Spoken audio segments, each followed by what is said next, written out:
안녕하세요. 오늘의 교회를 섬기는 권호영 목사입니다. 호랑이는 죽어서 가죽을 남기고 사람은 죽어서 이름을 남긴다는 우리나라 속담이 있죠. 사람이 살아있는 동안 어떠한 삶을 살았느냐에 따라서 그 후세에 평가가 달라질 수 있음을 내포하는 말입니다. 압살롬은 살아생전 스스로 자기 이름을 기념하기 위하여서 비석을 마련하지만 정작은 너무나 비참한 죽임을 당하고 돌무더기 무덤에 묻히게 됩니다. 돌무더기 무덤에 묻혔다는 것은 하나님의 저주를 받았다는 가슴 아픈 결말이죠. 오늘 말씀을 통해서 하나님께서 우리에게 주시는 교훈 살펴보도록 하겠습니다. 사무엘하 18장 16에서 23절 말씀입니다. 사무엘하 18장 16절에서 23절 말씀입니다. 요압이 나팔을 불어 백성들에게 그치게 하니 그들이 이스라엘을 추격하지 아니하고 돌아오니라. 그들이 압살롬을 옮겨다가 숲을 가운데 큰 구멍에 그를 던지고 그 위에 매우 큰 돌무더기를 쌓으니라. 온 이스라엘 무리가 각기 장막으로 도망하니라. 압살롬이 살았을 때에 자기를 위하여 한 비석을 마련하여 세웠으니 이는 그가 자기 이름을 전할 아들이 내게 없다고 말하였음이더라. 그러므로 자기 이름을 기념하여 그 비석에 이름을 붙였으며 그 비석이 왕의 골짜기에 있고 이제까지 그것을 압살롬의 기념비라 일컫더라. 사독의 아들 아히마스가 이르되 청하건대 내가 빨리 왕에게 가서 여호와께서 왕의 원수 갚아주신 소식을 전하게 하소서. 요압이 그에게 이르되 너는 오늘 소식을 전하는 자가 되지 말고 다른 날에 전할 것이니라.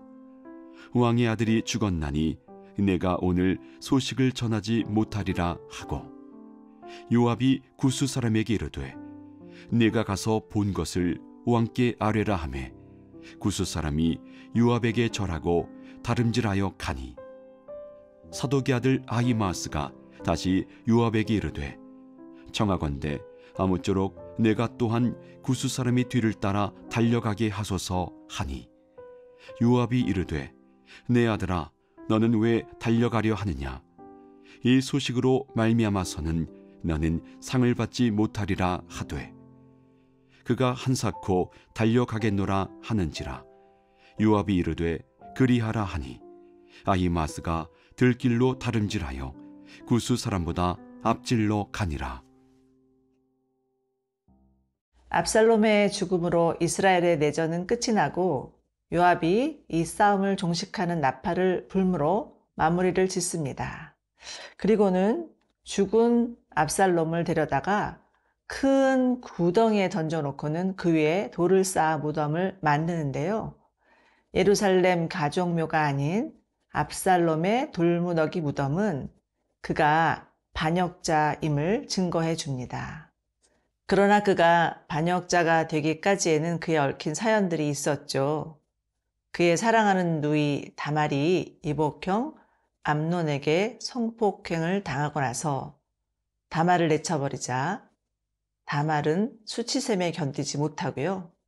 이에 격분한 압살롬은 암논을 살해하고 이로 인해 이국 땅으로 피신을 하게 되고 시간이 지나 다시 돌아왔지만 아버지 다윗은 분치도 하지 아니하고 이러한 복잡한 사연으로 인해서 압살롬의 마음은 분노와 원망으로 얼룩지게 됩니다. 결국은 아버지를 향해서 칼을 겨누는 결과를 초래하고 말죠. 그러니 이러한 가슴 아픈 사연들을 들여다보면 압살롬이 반역을 꾀하게 된 동기와 연유에 대해서 어느 정도 수긍이 가기도 하지만 압살롬의 죽음은 어디까지나 그의 죄 때문이었고 오늘 본문은 이를 적나라하게 고발하고 있습니다. 18절 함께 보실까요? 압살롬이 살아있을 때에 자기를 위하여 한 비석을 마련하여 세웠으니 이는 그가 자기 이름을 전할 아들이 내게 없다고 말하였음이더라. 그러므로 자기 이름을 기념하여 그 비석에 이름을 붙였으며 그 비석이 왕의 골짜기에 있고 이제까지 그것을 압살롬의 기념비라 일컫더라. 압살롬은 그가 살아있는 동안에 자기를 위하여서 비석을 세웁니다. 그 이유는 자기 이름을 전할 아들이 없었기 때문이라고 하나 그에게는 아들이 셋이나 있었습니다. 어쩌면 그 아들들이 압살롬보다 먼저 죽었을 수도 있겠지만 압살롬이 비석을 세운 더 중요한 이유는 자기를 위함이었습니다. 18절에서는 자기를 위하여 자기 이름을 전할, 자기 이름을 기념하여, 자기라는 말이 3번이나 나오고 있죠.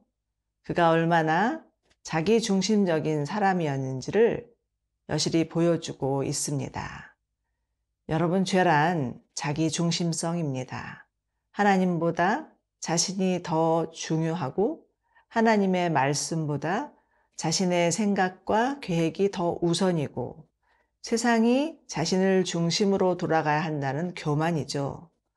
압살롬은 뛰어난 외모와 능력을 가진 자였지만 그 내면은 전혀 다루어지지 않은 사람이었습니다.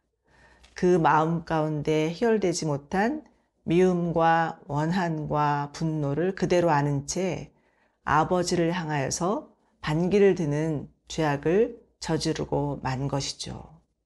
결국 자기 중심성이 자신을 죽음으로 몰아간 것입니다. 여러분, 외면보다 중요한 것은 내면입니다. 우리 안에 있는 자기 중심성은 깨어져야 하고 상처는 치유되어야 하고 마음은 새로워져야 하죠.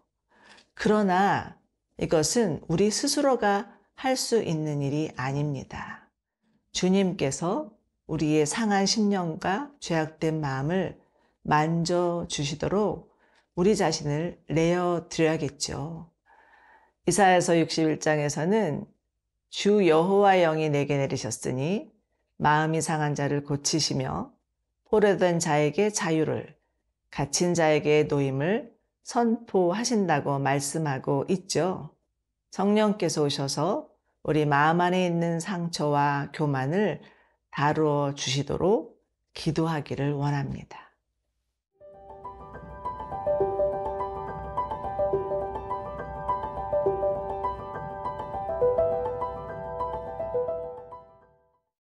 다윗의 전령관인 아히마아스는 전쟁에서의 승전물을 전하기 위해서 급하게 서두릅니다. 그러나 요압은 이를 만류하죠. 20절인데요. 요압이 그에게 이르되 너는 오늘 소식을 전하는 자가 되지 말고 다른 날에 전할 것이니라. 왕의 아들이 죽었나니 내가 오늘 소식을 전하지 못하리라. 요압이 서두르는 아히마아스를 저지하는 이유는 이번 전쟁은 이기긴 하였어도 그 승리의 소식을 쉽게 전할 수 있는 분위기가 아니었기 때문입니다. 방금 물리친 적이 다름 아닌 왕의 아들이었기 때문이죠. 특히 지난 날을 생각하면 그렇게 간단히 접근할 문제가 아니었습니다. 사울의 전사 소식을 알렸을 때에도 이스보셋의 죽음을 알렸을 때에도 그 소식을 알린 자들은 다 죽임을 당하였던 것을 돌아볼 때 이번에도 자칫 잘못하다가는 생명을 잃는 자가 또 나올 수도 있다는 판단 때문이었죠. 그러나 승리에 도취된 아히마아스는 이러한 요압의 심정을 알아차리지 못하고 또다시 서두릅니다. 그렇지만 이번에도 요압은 저지하죠. 22절 보십시오. 내 아들아, 너는 왜 달려가려 하느냐? 이 소식으로 말미암아서는 너는 상을 받지 못하리라. 아버지와 같은 심정으로 만류를 하지만 아히마아스는 막무가내입니다. 결국은 구스 사람보다 앞질러 다윗에게 가게 되는데요. 아히마아스는 다윗의 전령으로서 자신의 책무를 다하려 했지만 미처 그 정황을 읽어낼 수 있는 판단력이나 다윗의 심정을 좀 더 깊이 사려하는 마음이 부족하였던 것 같습니다. 여러분, 너무 서두르다 보면 표면에 드러난 상황이나 사건 속에 감추어진 이면의 감정과 생각을 읽어내기가 어렵습니다.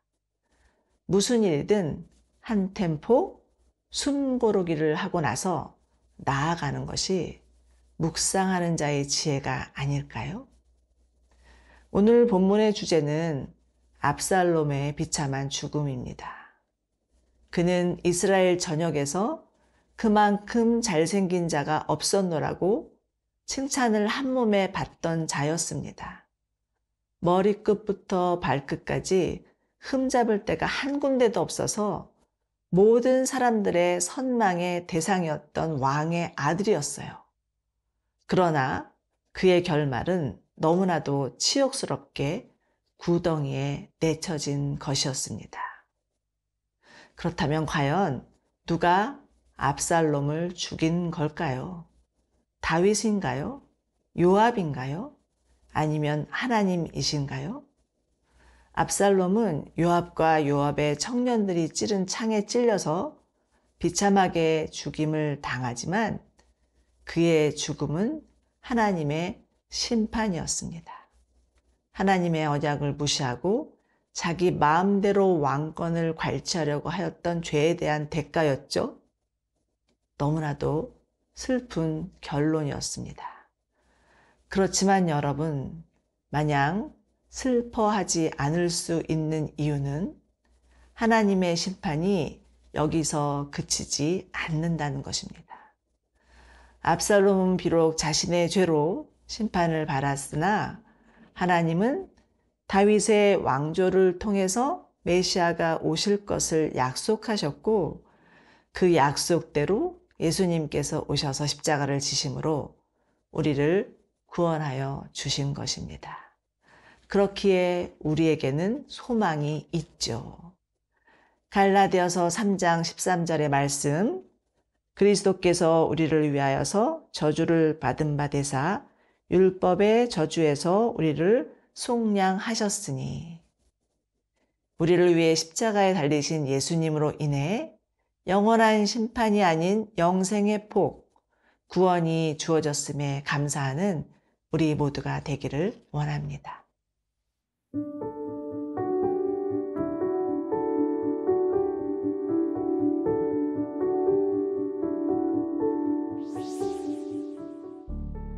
하나님 아버지, 하나님을 거역하고 아버지를 거역하였던 압살롬을 기억하며 우리 또한 얼마든지 교만과 불순종과 반역의 죄를 지을 수 있는 죄인임을 고백합니다. 그러나 우리를 위해서 십자가에 달리신 예수님으로 인해 구원의 길이 열렸음에 감사드리며 날마다 구원의 은혜를 누리며 전하는 자들이 되게 하여 주시옵소서. 예수님의 이름으로 기도드립니다. 아멘.